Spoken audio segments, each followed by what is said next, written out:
and I think it's probably worthwhile spending a little bit of time on some explanation on that if we could. All right, Councillor Baldock has declared a conflict of interest. CEO, do you want to talk to that? Thank you. I'll refrain from declaring it until I hear the explanation. It may be that I might be okay. Through you, Your Worship.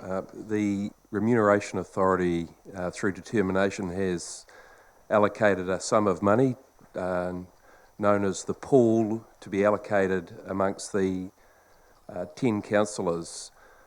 The decision on how that allocation is made must be made by the council themselves, and so whilst it might appear to be a conflict by councillors in making that decision, there is no other body that can make that decision. So on that basis, I'd suggest that there is no conflict of interest, or one that can be reasonably managed. Thank you, CE. Councillor Baldock, does that satisfy your potential conflict of interest? Yeah, I think too that we may benefit from some of the background from other councils and comparisons that we may come up when we get to the item. Perhaps Coral will be able to address some of those questions then. It'll be useful. So yeah, thank you. It does address it. Thank you. All right, thank you. Is there any discussion on that? Thank you, Mayor Tenby. I mean, the reality is that we're all conflicted in some way, because no matter what formula we come up with, we will all be affected up or down. So if Councillor Baldock has a conflict of interest, then I believe we all do. So I think we just have to all recognise that and move on be as reasonable as possible. All right, thank you. Any other discussion? Thanks. Just to reiterate, though, I think the key point, and I'm taking the papers as read, this is the pool is allocated. It isn't able to be reduced in any way, and it's the apportionment must be given in some form. So just need to understand that is the criteria by which this decision is being made. Any other conflicts of interest in any other regard? Right, thank you. Moving on, governance and structure, item 3.1 on page 6 of the agenda is my report on the governance structure and the appointments of the 2019-22 triennium. This maintains the previous committee structure that was introduced reasonably recently, and I'd like to thank the Deputy Mayor for assisting in this process. I've taken people's preferences and strengths into account when setting the committees, and I'm confident that this structure will utilise our collective strengths for the good of the city. I think we want to have discussion around the deputies, particularly, and the deputy chairpersons. While discussion's been had offline, I think it's probably appropriate that we do have a discussion here today on that. And just before that, the tangata whenua appointments of the 4 standing committees of the whole are being actioned, and I'll announce those soon. And councillors to be appointed to the tangata whenua committee can be discussed as well very soon. So, can we have a discussion on the working group, well, on the appointments of the deputy chairs of the various committees?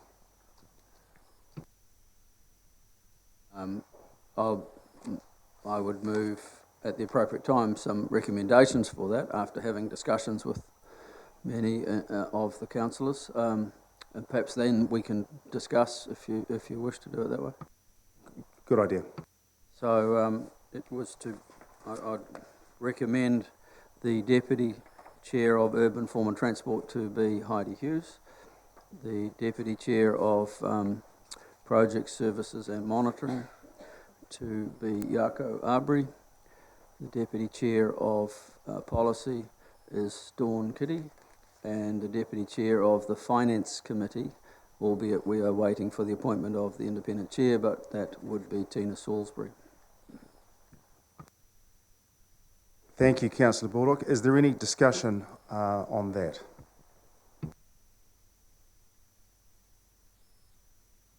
Yep, thank you. Councillor Robson. With regard to discussion on appointing people to committees, obviously the committee structure needs to be established first. And I'd like to see some rationale for the approach to the Finance, Audit and Risk Committee structure. Auckland run a separate audit and risk subcommittee, which is sort of in line with guidance from the Office of the Auditor General. Hamilton run the same, a subcommittee structure for audit and risk.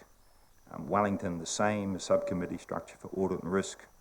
And this is sort of like, you know, as I say, in line with guidance. So I'm interested in why we are going to a external committee and not separating audit and risk from finance, as has been discussed, I think, over the last 3 or 4 years. It is an area of significant weakness for this council. Our General Manager of Corporate Services is on record as saying we have no financial strategy. He's on record as saying that. We are very light on our risk assessment. I feel that the structure that's proposed buries the audit and risk issue in the Finance Committee and may not get the appropriate weighting, and that exposes us significantly. Thank you, Councillor Robson. Is there any, how do you want to approach this? Do you want to have a discussion on it? Because I'm really keen to get the views of all councillors on this issue.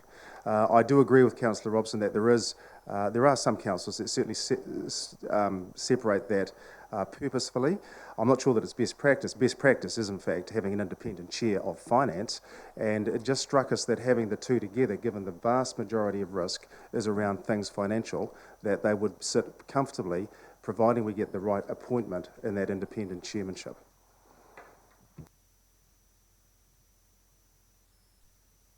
Councillor Baldock. Yeah, I think there are pros and cons of having it all together or having a subcommittee. I think you do come across some items at times on that agenda that you wonder why you may have an independent chair sitting over, but I don't think we'll figure out which way to do it until we proceed and stick with what we have.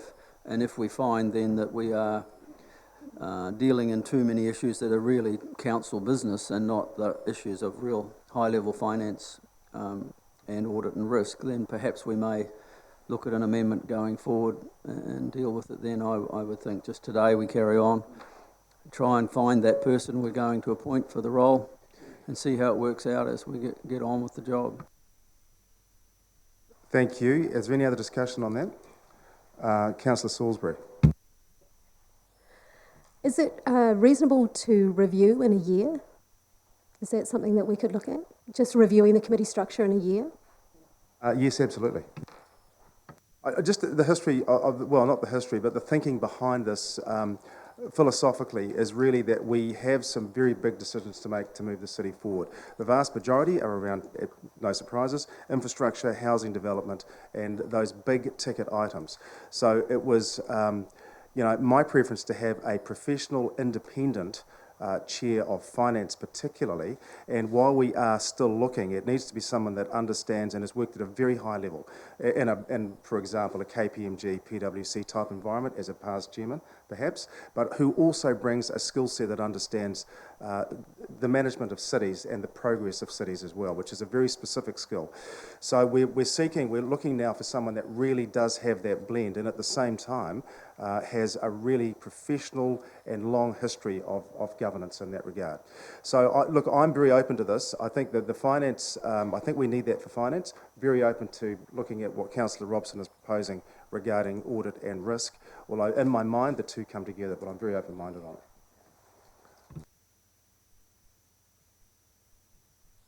Your Worship, for clarification, would that be someone like, for instance, Graham Horsley, ex-partner Ernest Young, obviously had a very active interest in the city?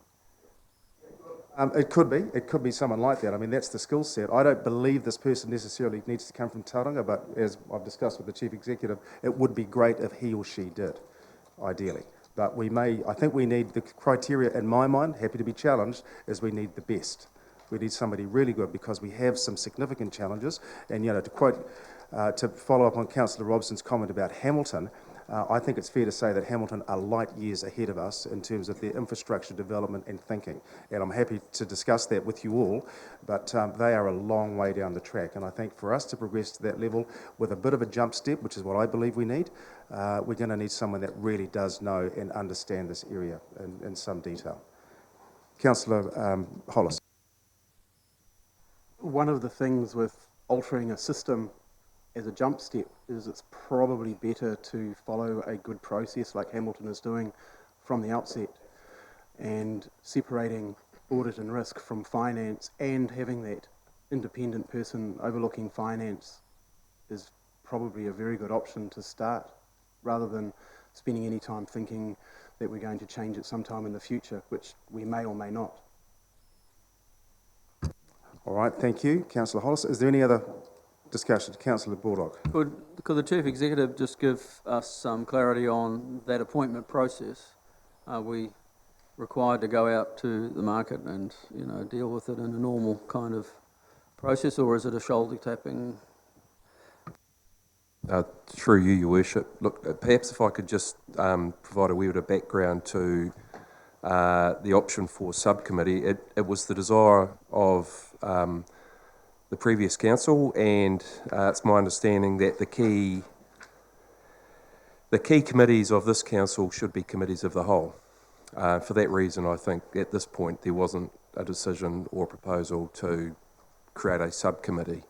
That's not to say that that subcommittee couldn't be something that could be decided, I think, upon the appointment of an individual and the various skill sets, so that we have essentially the right chair for the right job.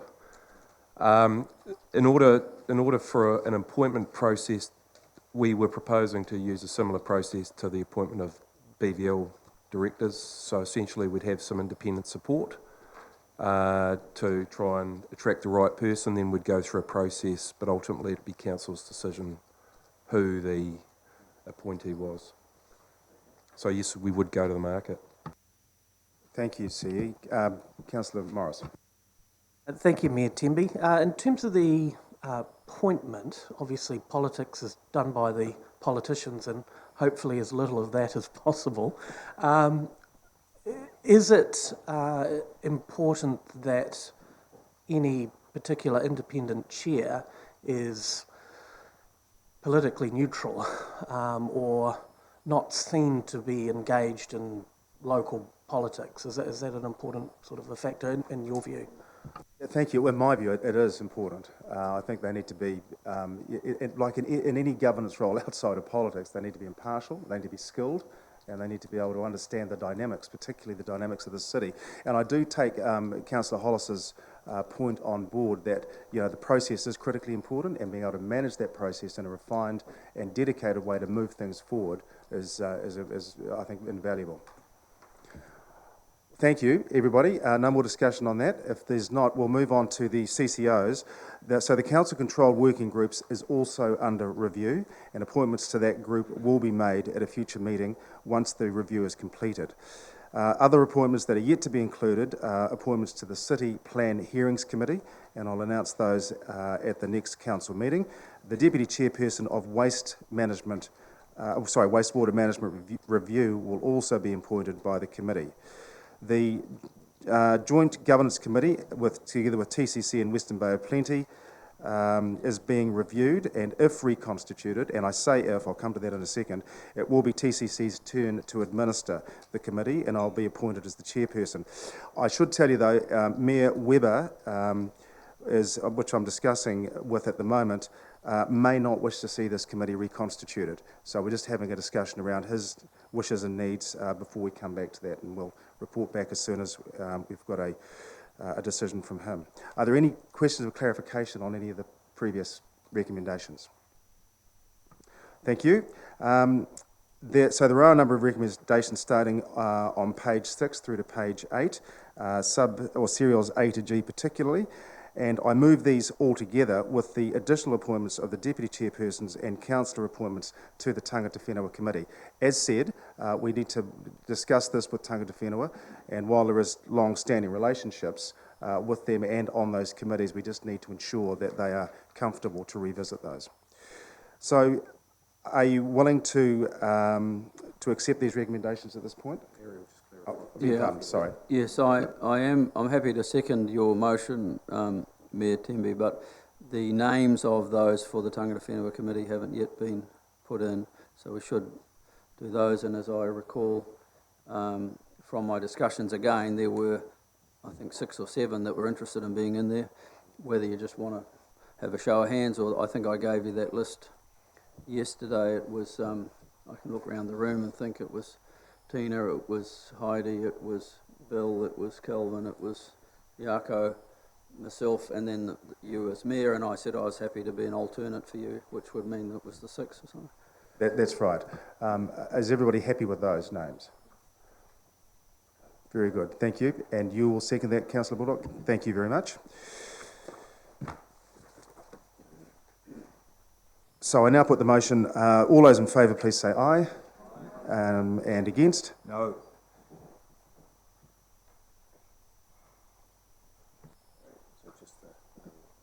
Yeah. So we'll note the division, Councillor Robson. Otherwise, the motion is carried. Remuneration for the elected, non-elected and non-elected members. So the next item is the remuneration for elected and non-elected members, which you'll find on page 67 of the council report. I'd ask that Coral Hare, Manager Democracy Services, speak to her report, and I understand there is a revised option to be presented that's been circulated to councillors with an additional resolution. Thank you, Coral. Thank you, Mayor Temby. Morena. I have one correction, 2 changes to the recommendations and some points to highlight. So we'll start with the correction. So there is in Table 1, the number of councillors with no additional responsibility should be 3, not 2, but the figures don't change. So there's not really, just want to highlight that correction for you.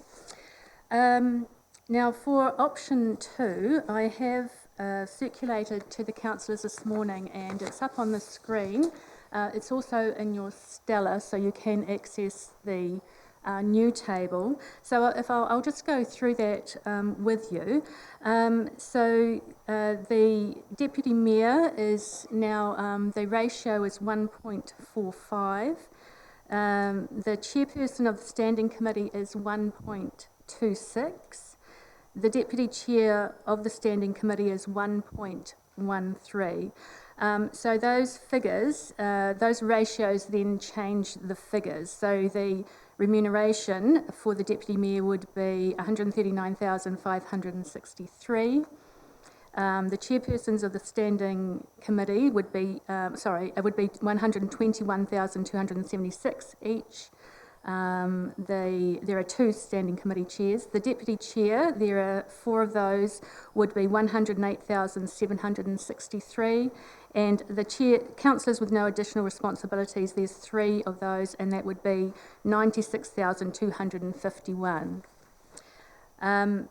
So that is a tabled, that's a tabled recommendation in place of the one that's in your agenda. I just want to highlight a couple of points before I take any questions of clarification. So over the past 2 years, the Remuneration Authority has conducted quite a major review of local government sector remuneration, and it included quite a lot of extensive consultation. As a result, the authority did decide to make some changes to the way in which the government remuneration is set. Firstly, it adopted a set of revised and updated council size indices, which, as you can see, has increased the size of the TCC's pool, and it's unrelated to the number of councillors that you have, but it's done that across the board with all councils. So there are different sizing factors for territorial, regional and unitary authorities. But for the territorial authorities, which we are, it's based on population. So if you have a growth in population, your size goes up. That's one of the main factors. Total operating expenditure, total assets, and then there's a socioeconomic deprivation index. So the authority is only intending to review the size of that index every 3 years. So basically, the size won't change for the next 3 years. You won't get a different size next year or the year after, but there will be inflation-adjusted increases. So the authority requires the whole pool to be distributed, and while it set the councillors' base remuneration, under this system it does give discretion to the council to set the councillors' remuneration, but it can't go lower than a particular figure. which you've seen in your report. It has indicated, however, that it probably expect to see increases in that councillors' base remuneration. I just have to... I have sent you round I rang up the other metro councils yesterday just to try and get an indication of how they allocated their pool. Dunedin City was the only one that has done that so far. The others are in the process of doing it. Dunedin City has the same pool as us, but they have 14 councillors instead of 10. And the pools aren't set on the number of councillors you have, it's set on those factors that I read out before. So, but they set their deputy mayor at 1.27 and I think their chairs at 1.2, and they didn't remunerate for a deputy chair. So basically what I'm saying to you is, you know, what other councils do is what they will do. You have a choice of what you do with yours. That's really what I'm trying to say. In terms of the external representatives, there's in the report there's some recommendations for the remuneration of those based on strategic pay advice. Now, those decisions, particularly with the tangata whenua reps, will be inconsistent with your current policy on external representatives' remuneration, simply because it's set at $170 per meeting. So whatever decision you make today will be inconsistent with that. You're allowed to be inconsistent with it. I'm just suggesting that potentially you review that policy. It doesn't have to be done straight away. It's not an urgent thing, but it would be good if the policy was consistent with your decision. So I have got a further resolution just to recognise that. Yeah. So I've got some wording around that. And basically it's because your policy doesn't really allow you to remunerate to attract suitably qualified and experienced people to those roles. And of course the external representative on your FARC committee is new, so it's not in your policy at all. And in terms of the mayoral vehicle, I just wanted to highlight that it is a council decision, although it is the choice of the mayor whether to whether to take up the vehicle and what the vehicle would be. That cost is deducted from the mayor's remuneration. It's according to a formula again set by the Remuneration Authority. So it's quite prescriptive how that works. Right, I think that is all I have to say, and I'm happy to answer any questions. Thank you, Coral. It's a very detailed overview of what is a very new structure for local government. Are there any questions of clarification for Coral? Councillor Morris. Thank you, Mayor Temby. Coral, couple of questions, if I may. First one is, obviously, we've spoken to the other TA metros, Auckland Different being a unitary, to try and ascertain what decisions they've made around their pool. The only one that we've had come back is Dunedin City. Did they change their ratio from what has already been in place through their annual report since the larger pool has been available? Have they changed the ratio? I know they would have changed the number, of course, but have they changed the ratio at all? Through you, Mr. Mayor. Councillor Morris, I didn't actually ask them that question, so I can't answer that. I can find that out for you. Indeed, thank you. Thank you for your indulgence. Couple of supplementary questions. I think Councillor Clout had a look at what Dunedin's ratio is, and if he has that figure off his laptop, that may be useful. But second question from me, Coral, is if we adopt the recommendations as per on the screen there, will we have the highest set of ratios of any metro TA in New Zealand?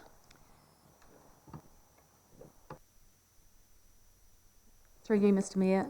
It's really difficult to answer that question at this stage. I have had some preliminary discussions that were kind of off the record with some other councils, so I can't, because they're in their process, there's an indication that we may not be so much out of whack with them, with another council, but I can't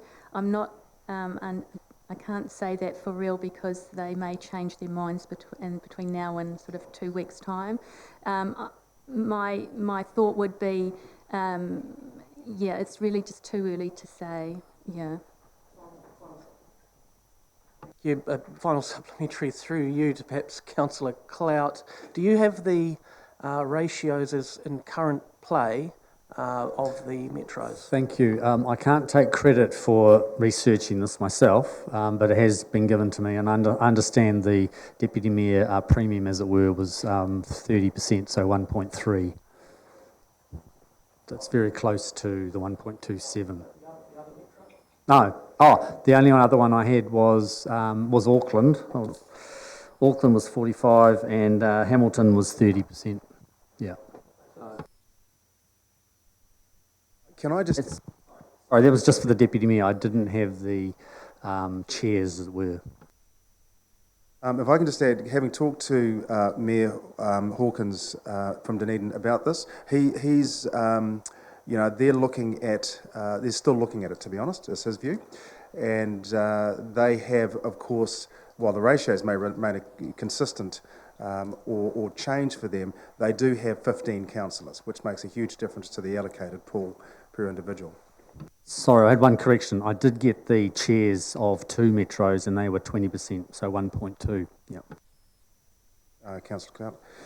Are there any more discussion or any more questions of clarification for Coral? Councillor Bordock. It's supplementary to that too. Christchurch City have had their meeting and have approved their committee structure, as I understand, Coral, but did not go ahead with the remuneration, which is kind of unusual. I don't know whether they're struggling with this whole thing too, I don't know, but to try and find comparisons is going to be really difficult. Thank you, Councillor Bordock. Sorry.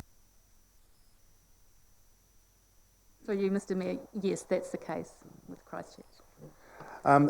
Look, philosophically, and really happy to take debate on this, of course, my feeling was that we need to have chairs and deputy chairs who can really lead and govern these committees in a way which will move us forward. And you're going to hear a lot about that moving forward from me for the next 3 years, frankly, as opposed to having discussions that end up in a split and the city remaining stagnant. This is fundamentally what this is all about. Philosophically, I believe that those in leadership roles of this magnitude should be rewarded, both chairs and deputies. Ditto those from external non-elected committees. I think if I recall, the $170 per meeting is fine if it's 1 or 2 hours. I think it's unacceptable entirely for that level of service if it's 8 hours or more. So, this is where the philosophy of thinking is coming from in respect to this matter. Is there any more discussion? Councillor Robson. Yeah, and thank you for the indulgence of allowing us to discuss rather than just question staff, Your Worship. I think there is a philosophical issue here. Talking very recent. Oh, by the way, all the research done in terms of the benchmarking was undertaken by myself. That's where Councillor Clout got his information from. There is a philosophical issue with regard to how one structures the remuneration pool, and I agree that you clearly have a view on what that philosophy should be. The philosophy underpinning the allocation of the pools by other councils, generally the larger TAs, the metropolitan TAs, and that given your stated desire to have unity in a council, that they would see a proposal like this before us. I've always been of the view that councillors are effectively equal, that the workload between a chair and a hard-working councillor is not that significantly different. A chair has one meeting every 6 weeks. There is some additional workload to that, but nothing that could really justify the sort of margins I think we're seeing here. So it's a philosophical difference, not a personal one, I'm sure. But I do ask my colleagues when they consider, their thoughts and when they're putting together their vote on this, to consider what the implications of the proposed structure are, and to reflect on the fact that previously, where those philosophies could have been in play under the previous allocation arrangements, that councils have generally chosen to go flat. Christchurch used to be flat, Wellington used to be flat, Dunedin used to be flat, Auckland quite flat. Deputy chairs got almost nothing anywhere except in Hamilton. And even then it was only 10%. So, there is a practice, an established practice, which of course we have the right to challenge. But philosophically, as you may not be surprised, I'm in a very different place to you, Your Worship. Thank you, Councillor Robson. And look, all it's taken aboard entirely. I don't see leaders in this role necessarily influencing the agenda. It's really about good governance. So happy to have more discussion on this as you see fit. Councillor Morris. Thank you, Mayor Timmy. Look, I do agree that there is a need with extra responsibility to have a level of extra remuneration. I think that's appropriate and is befitting of the role, and leadership is required in terms of the different committees, etc.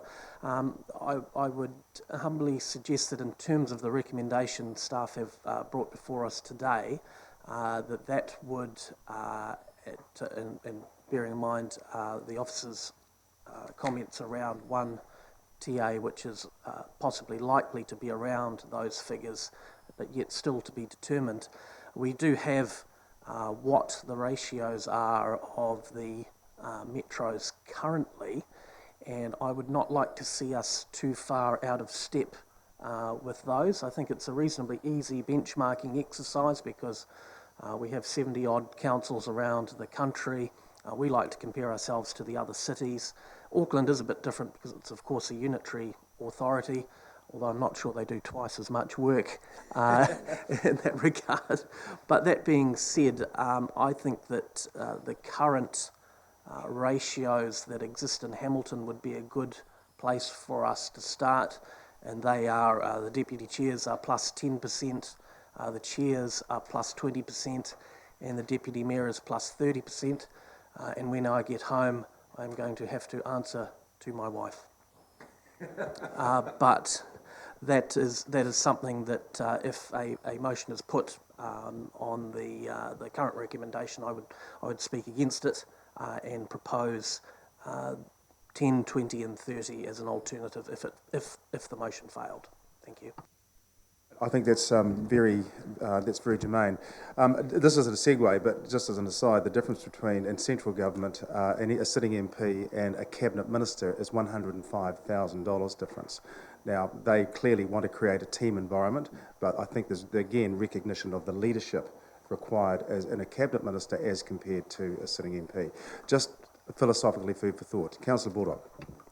I might offer a few contra views to what's been expressed so far, that trying to relate to the previous triennium is a little bit fraught with difficulty because this is, and Coral might clarify, I think this is the first time the Remuneration Authority has actually insisted on the entire pool being distributed. I have a memory that maybe that was the case in 2010, but that was a very smaller pool.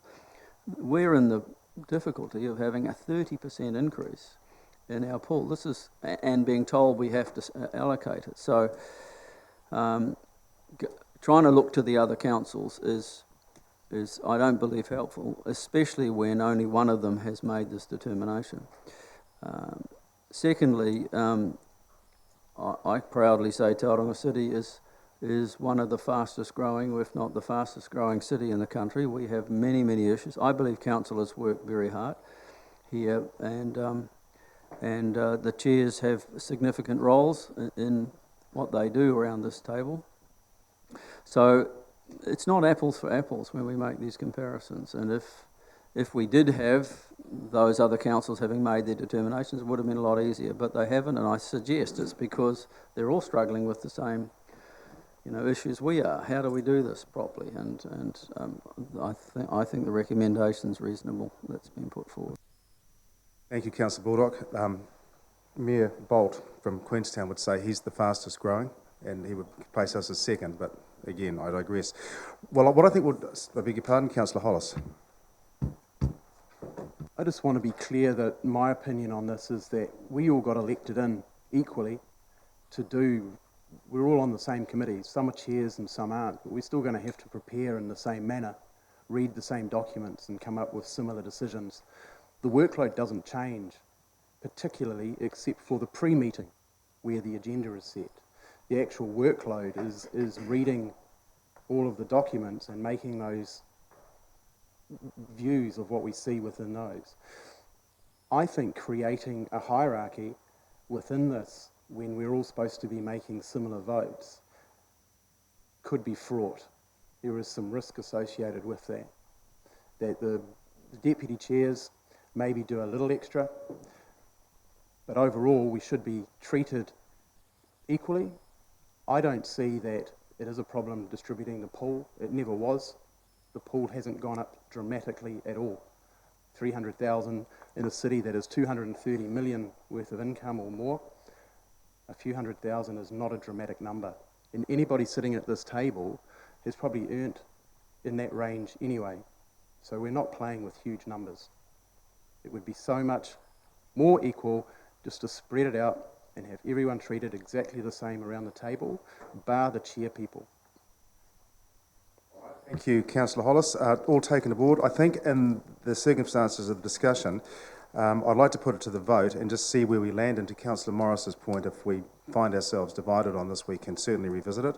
What I'd like to do is move recommendations A and B together, A being that the report be received and B that the Council approves the distribution of the remuneration pool under the revised option 2 that replaces the one in the agenda on page 67, which is, the revised one is the one on screen. So, putting that motion forward, do I have a seconder? Councillor Clout, thank you very much. All those in favour say aye. And Sorry, Your Worship, we can have a discussion about it before we put the motion. I beg your pardon, we can continue it, but I wanted to do it originally just to get all the philosophies before we put the vote out on the table. I'm sorry for doing it in the reverse order, but I felt it was important on this occasion that we do have the discussion before the vote. Is there any more discussion before we... Thank you. I just think it is, because it's such an important decision, I think all of us around the table probably need a minute or two to just think about where we stand on it specifically, which is why I thought it might have been a bit rushed, that's all.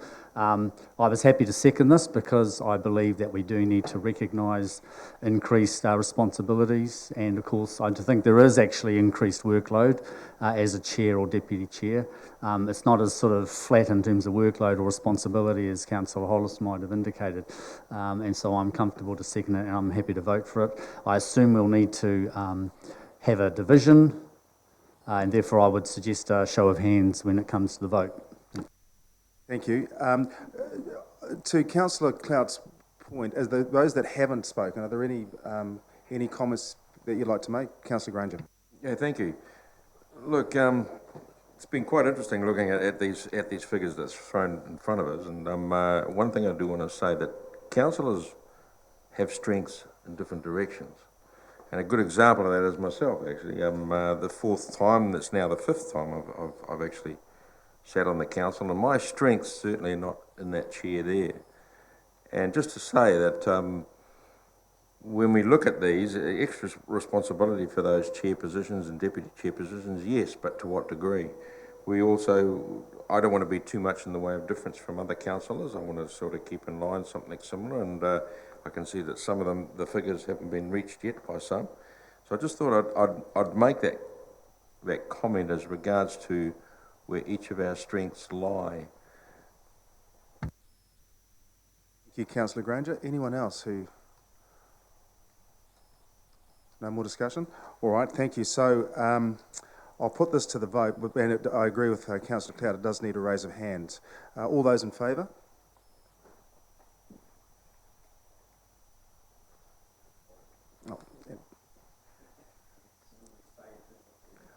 Indeed, Councillor Arbery, Councillor Baldock, Councillor Clout, Councillor Hughes, Councillor Salisbury, and my hand's up too.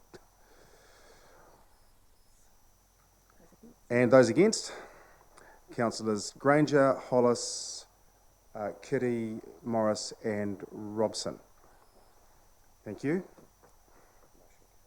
The motion is carried. Thank you for that. Moving on, recommendation C, that the council approves the remuneration of $45,000 per annum for the independent chairpersons of Finance, Audit and Risk Committee. Thank you, Councillor Baldock. Thank you very much, Councillor Morris. All those in favour say aye. Those against? Motion is carried. I move that recommendation D, that the council approves the remuneration of $8,000 per annum for the tangata whenua representatives appointed to the council standing committees. Can I have a seconder for that? Councillor Morris, thank you. I now put the motion. All those in favour, say aye. And against? Thank you. Motion carried. I beg your pardon. Councillor Robson. Your Worship, I realise you're, this is only the second council meeting you've chaired, but normally there's a provision for councillors to abstain. Actually, I abstained at the last meeting. I don't know whether that was recorded. At our inaugural meeting, there was an abstention on one of the recommendations. Hopefully that's been recorded. We'll see it in the minutes. But yeah, if we could provide that opportunity when you're addressing the meeting, and therefore it gives the meeting secretary a chance to record Absolutely. My apologies. So are you abstaining from this vote? This one and the previous one. Okay, thank you very much for that clarification. There is a further recommendation that Coral has suggested to deal with the process around changing the external representatives' remuneration policy, and I'm just going to refer to an update that Coral's very kindly provided on that. Can I just check, Coral, has it been loaded into Stella? You can. No, it wasn't, All right. Mr Mayor, but it was sent out as an email. I can read it Yes. if you like. Would you mind? And just to be clear to all the councillors, this replaces the recommendation B in Coral's original report.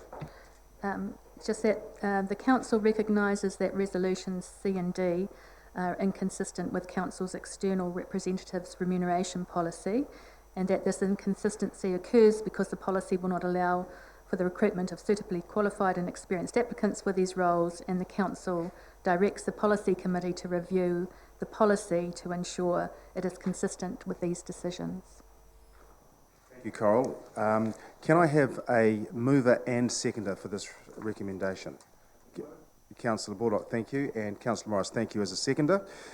All those in favour, please say aye. And opposed, say no. Motion is... and abstentions? No abstentions? Thank you. Thank you very much, Councillor Robson.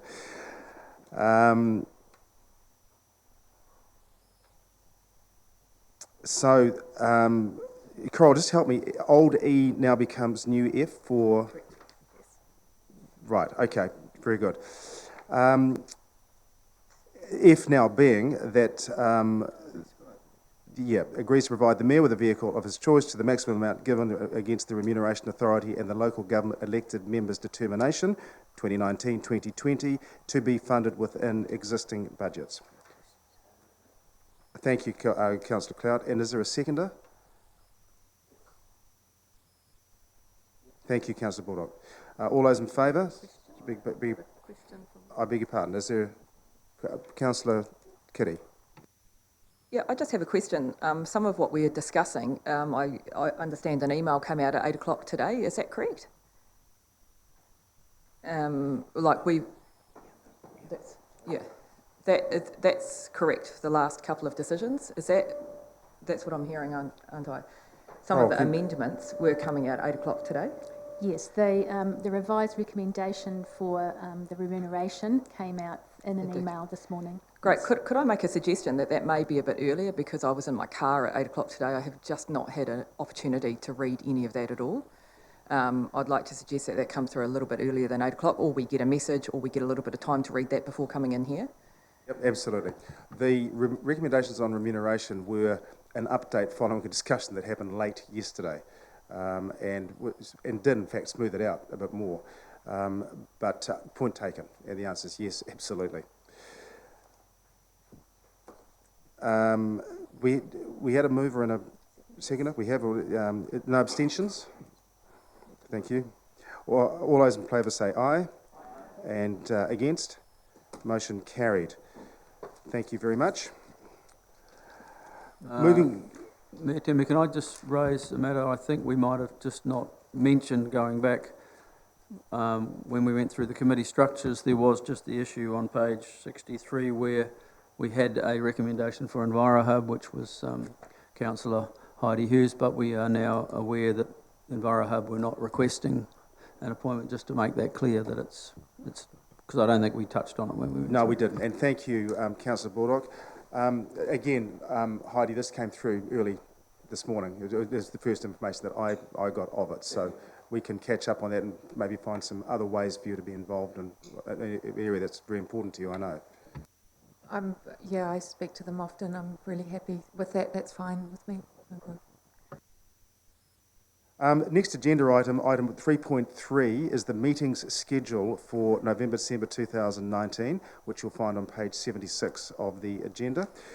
Can I have a mover and seconder for both recommendations A and B to receive the report and adopt the meeting schedules for November, December 2019? Can I have a mover for that, please? Thank you very much, Councillor Salisbury, and a seconder. Thank you very much, Councillor Arbery. All those in favour? Aye. And against? Any abstentions? Motion is carried. Item 3.4 relates to the delegation to the Chief Executive over the electoral hiatus period on page 78 of the agenda. Can I have a mover and seconder for recommendations A to receive the report? And does the Chief Executive have anything to add to that report?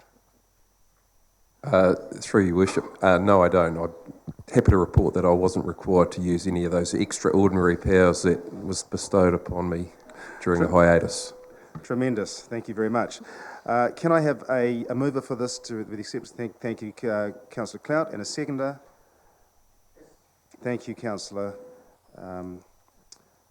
Baldock. Thanks. All those in favour, say aye. Against? Any abstentions? Carried. Thank you, everyone. That was the meeting, but is there any discussion before I close it that you'd like to have, given we've whipped through it? Is there anything that anybody would like to raise or just highlight or philosophically have a discussion about something? Thank you, Councillor Robson.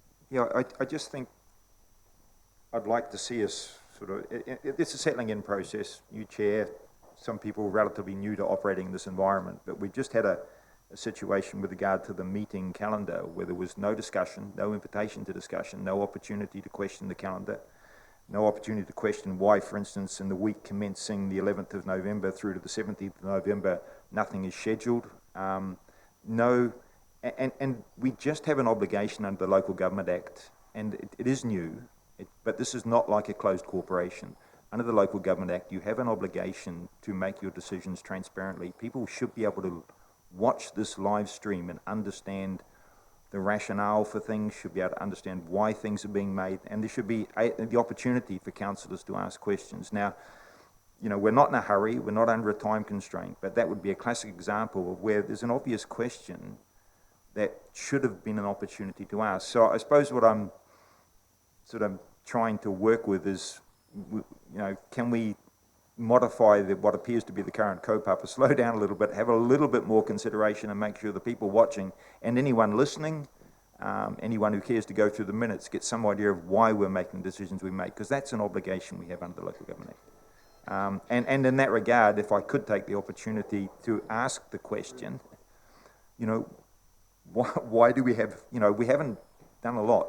We're over 3 weeks in, we've had an inaugural meeting, set up some governance structure. There are enormous issues facing the city. I think everyone agrees on that. The election confirmed that. Yet, for the next, according to this, for the next 2 weeks, we're effectively not meeting. Point taken on speed and discussion. In my mind, I gave what I considered to be ample time for key discussions around REM and all. The agenda or the meeting schedule for November and December, as I would have thought, relies on a much wider group than this to be able to accommodate and fit in. And I would have been surprised if that needed discussion. If it did, I apologise. But I don't think there's much that we could do with it anyway, Councillor Robson, because it relies on all the people sitting at the front here, and it relies on many of their staff to, so we've got to fit in something somewhere that accommodates the schedule that we're going through. As for the second point, I think we're at a point where behind the scenes we are doing an awful lot of work, and I'm very aware of the level of activity that's happening to position ourselves to be able to move forward and to be able to represent and support the residents of the city. So what I see and feel is a tremendous amount of activity happening behind the scenes. Happy to have a discussion on that, of course. Councillor Baldock. Yeah, I think for the benefit of those who are watching, I think there needs to be a bit of a clarification. To suggest that we're doing nothing for the next 2 weeks is quite erroneous. This here deals with the formal committee meetings and council meetings. We know that from our own agendas, unless Councillor Robson hasn't seen his, that we are engaged in orientation, many meetings to help 5 new councillors and a new mayor get settled into the organisation, get understanding and abreast of it. So we have a actually very busy schedule, with not only orientation in here, but some visits around and then time away to get to grips with some very big conversations. So I hope that's a more balanced view of how we're spending our time over the next, well, not just 2 weeks, but through to the Christmas break, really. Mr. Baldock. Councillor Hughes. I just wondered if there's an opportunity for us to hear or have presentations from some of the organisations like Priority One, Chamber of Commerce, Sustainable Business Network, Enviro Hub, Sport Bay of Plenty, etc., so that we can find out where they are at. Thank you. Good question. I'll ask the Chief Executive to answer that, because it does, I think all of those particular entities form part of induction. Yeah, thank you, Your Worship. Look, I think tomorrow we start essentially, let's call it induction orientation, sharing as much information with you as possible, and I think we can talk through the proposed induction program to ensure that all of the information and issues that you wish to be discussed can be discussed. The particular week, I think that you're referring to, Councillor Robson, where there is no formal committee meeting scheduled, was the week that the Mayor was going to be out of the country. I understand that he's not going to be out of the country now, and I think on that basis we can provide, I think, a number of executive briefings, particularly on projects that are out there which probably have been burning platforms for many of us and continue to be for the community, and we'd just like the opportunity, I think, to try and plug in a couple of days in that week where we can brief you on all of these issues. So, thank you, Chief Executive. Councillor Robson. I think Councillor Baldock's observations in response to the point I raised about communicating makes my point very, very clearly, that if you don't allow time for the articulation of what's happening in this domain, people just read the calendar and they will have questions because they don't understand our processes. So if you do have time to have a discussion, people can make clear that we have that workload. Obviously, I'm aware of the internal workload, but I'm also aware that there was a meeting proposed APEC that's been cancelled. We now have an additional week of stuff to do, the sort of thing that Councillor Heidi Hughes has raised. But it comes back to, we can't assume that the public understand what's happening unless we tell them, and by providing a space for questions and opportunity for answers in this domain, our public, our community is better engaged because they're better informed.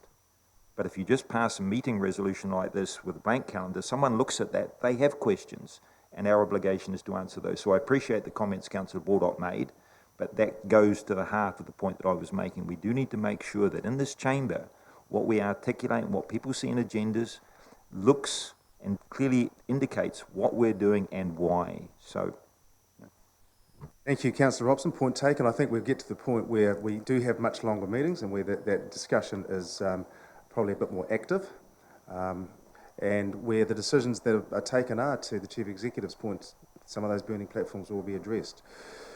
So any more discussion? Thank you, Councillor Hughes.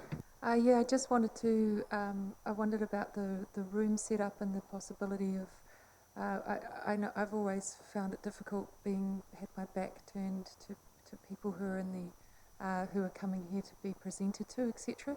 Is there any way that we can talk about how the room setup might be addressed to make it more participatory? Yeah, that's a very good point. The answer is no, because of the camera setup. And the cameras are set in a very particular way to capture everybody in the seating plan, and that was made very clear to me from the outset, that the seating configuration is what it is, so everybody's captured on the appropriate cameras. Councillor Morris. No, I want to take the opportunity. Thank you, Mayor Tebby. First formal meeting done, so thank you, and congratulations, colleagues, as well. Thank you for the opportunity to serve on the Policy Committee as Chair. It's something that I enjoy. Some people would suggest that's some sort of sadomasochistic kind of tendency, but I do certainly enjoy it, and so thank you for that opportunity. So, Councillor Morris, and I've heard great reports on your ability to chair that meeting, so we're grateful for your service. Is there any... Councillor Baldock. To Councillor Hughes' point, that whilst we can't change the way these are set up, we can have the discussion about whether we rotate the seating. So I think all of us don't like to be over that side, or perhaps most of us don't like, because we do like to face people in the audience, and that's where most of them sit. But in the past, we have rotated, and we've let the staff throw us around in different places, so we get a fair share of it, and that's a discussion we could have, I think, together, after this meeting. If that's helpful. Yeah, thanks very much for that, Councillor Baldock. We set it out in alphabetical order because we figured that there would be some discussion on that in time, and you might want to sit where we are, many of us creatures of habit, and you may have a particular place you'd like to sit, but we can certainly, accommodate those needs. Absolutely. Before I draw the meeting to a close, are there any other discussions? Any other points that anyone wants to raise? Thank you, everybody. I declare the meeting closed. Thank you for your participation.